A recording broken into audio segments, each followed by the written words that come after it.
오늘 우리에게 주신 하나님의 말씀은 요한복음 18장 1절에서 11절까지 말씀입니다.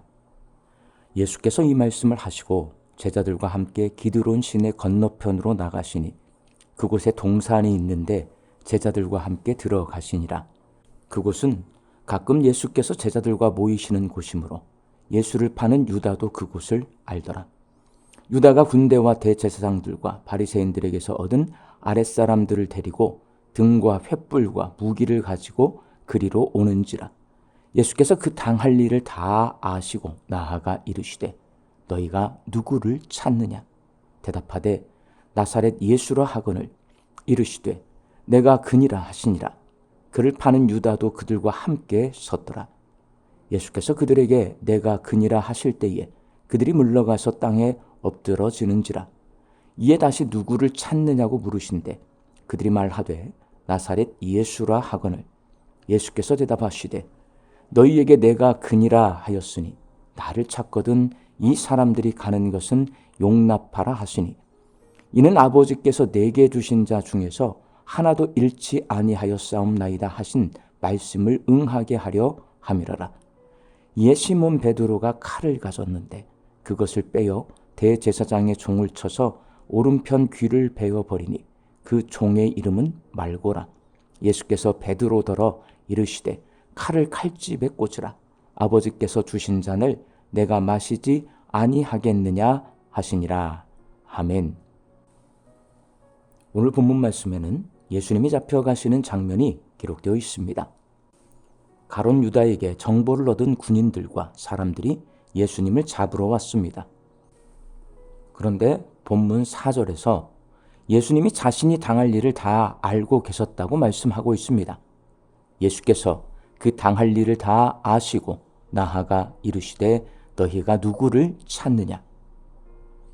자기를 잡으러 올 줄 알았으면 미리 피할 수 있었을 텐데 예수님은 왜 피하지 않았을까요?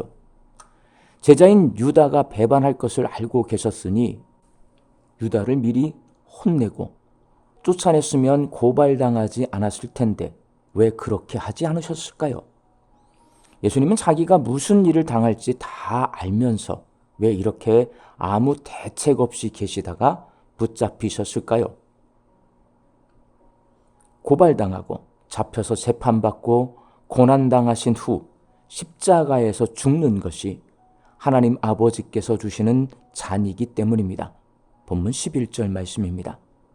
아버지가 주시는 잔을 내가 마시지 아니하겠느냐? 하나님께서 계획하신 일이기 때문에 예수님께서는 억지로가 아니라 자원해서 이 일을 당하시겠다는 것입니다. 그래서 유다가 고발하도록 내버려 두셨고 사람들이 잡으러 올 것을 알고 계셨지만 피하지 않으셨고 자신을 잡아가도록 허락하셨고 제자들이 안전하게 갈 수 있도록 보장해달라고 말씀하셨습니다. 예수님께서는 십자가 고난을 억지로 어쩔 수 없이 당하신 것이 아니라 자신의 의지대로 스스로 선택하신 겁니다. 예수님은 대제사장을 비롯한 유대인들에게 잡혀서 고난을 당하신 것이 아니라 자신이 고난을 향해 나아가신 것입니다. 그것이 하나님의 계획이고 그것이 죄로 인해 죽어가는 인간들을 살리는 길이기 때문에 기쁨으로 십자가의 고난을 감당하셨습니다. 요한복음은 이것을 무척 강조하고 있습니다. 요한복음은 이것을 무척 강조하고 있습니다. 유다의 배신 때문에 예수님이 잡히셨고 고난의 길을 가게 되었다고 생각하는 사람들도 있습니다. 그러나 그렇지 않습니다. 예수님은 유다의 배반까지도 허락하셨습니다. 베드로가 칼을 꺼내 말고의 귀를 잘랐지만 예수님은 칼을 칼집에 도로 꽂도록 하셨습니다. 예수님께서 십자가의 길을 가시는데 어떠한 방해도 받기를 원치 않으셨습니다. 요한복음은 예수님이 아버지이신 하나님께서 주신 잔을 스스로가 마셨다는 것을 보여주고 있습니다. 복음에는 유다나 베드로가 개입되면 안 됩니다. 누구의 도움이나 어떤 방해도 받지 않고 복음에는 오직 예수님만 드러나야 합니다. 사랑하는 광주 양림교회 성도 여러분, 우리도 신앙생활을 하다 보면 십자가의 길, 고난의 길을 걸어가야 할 때가 있습니다. 교회 밖에서 예수 믿는다고 핍박을 받을 때도 있고, 교회 안에서 오해를 받을 때도 있고, 성도 간에 서로 상처를 주고받으며 힘들어할 때가 있습니다. 우리도 예수님처럼 우리가 당할 일을 알아야 합니다. 신앙생활은 시온의 대로처럼 평탄한 길이 아닙니다. 예수 믿고 살면 고난이 따라오고 힘든 일들이 많이 있다는 것을 알아야 합니다. 우리는 예수님께서 당당하게 십자가의 길을 걸어가신 모습을 기억해야 합니다. 그리고 그런 주님의 모습을 닮아야 합니다. 예수님이 당할 것을 알면서도 피하지 않고 당하셨듯이 우리도 손해볼 줄 알면서, 기분 나쁠 줄 알면서도 당할 수 있어야 합니다. 이것이 주님을 따르는 길입니다. 싫으면 피하고 힘들면 피하고, 내가 필요로 하는 것만 취하고 내 유익만 추구한다면 신앙생활을 제대로 할 수 없습니다. 제목이 프랭크 대 하나님이란 제목의 영화가 있습니다. 이 영화에서 한 신부님이 이렇게 말합니다. 하나님께 힘을 달라고 기도했더니 극복해야 할 어려움을 주셨고, 지혜를 달라고 했더니 풀어야 할 문제를 주셨고, 용기를 달라고 했더니 극복해야 할 위험을 주셨고, 사랑을 달라고 했더니 공경에 처한 사람들을 주셨습니다. 제 기도는 응답받았습니다. 신앙생활 때문에 찾아오는 어려움, 문제, 위험을 견디고 이겨내야 합니다.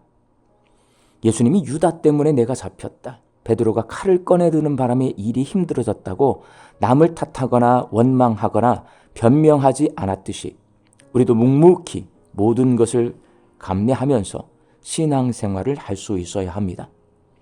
예수님께서 십자가의 길을 하나님께서 주신 잔으로 생각하셨듯이 내가 신앙생활할 때 겪게 되는 고난과 어려움도 하나님께서 내게 주신 잔으로 받아들이고 스스로 자원하여 그 잔을 감당해야 합니다. 자원하는 마음으로 내게 맡겨주신 하나님의 잔을 감당하는 우리 성도들이 되시기를 주님의 이름으로 축원합니다. 함께 기도하겠습니다. 신앙생활을 할 때 찾아오는 어려움과 고난과 문제들이 있습니다. 이것들이 하나님께서 내게 주신 잔임을 기억하게 하여 주시고 인내하면서 이기며 나아가게 하여 주옵소서. 예수님처럼 묵묵히 하나님이 주신 잔을 기꺼이 감당해내는 저희들 되게 하여 주옵소서. 말씀 듣고 세상을 향해 나아갑니다. 오늘도 말씀 듣고 세상을 향해 나아갑니다. 오늘 이 하루도 부지런히 열심히 일하며 살아갈 광주 양림교회 모든 성도들의 일터 위에 복을 내려 주시옵소서.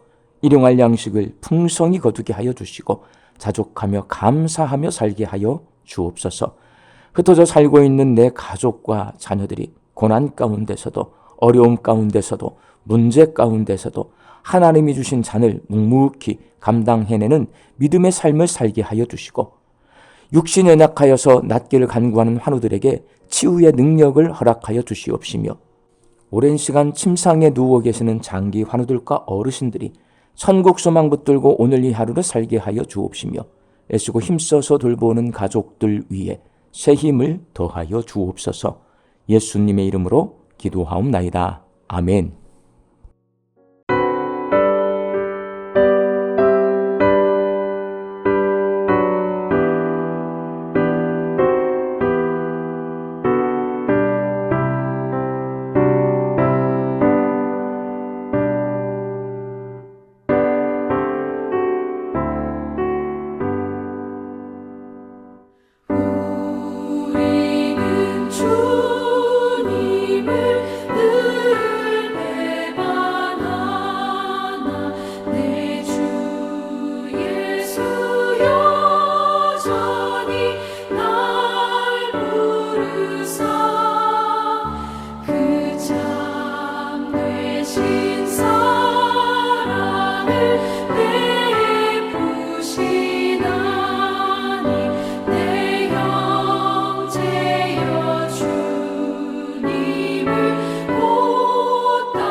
주 널 위해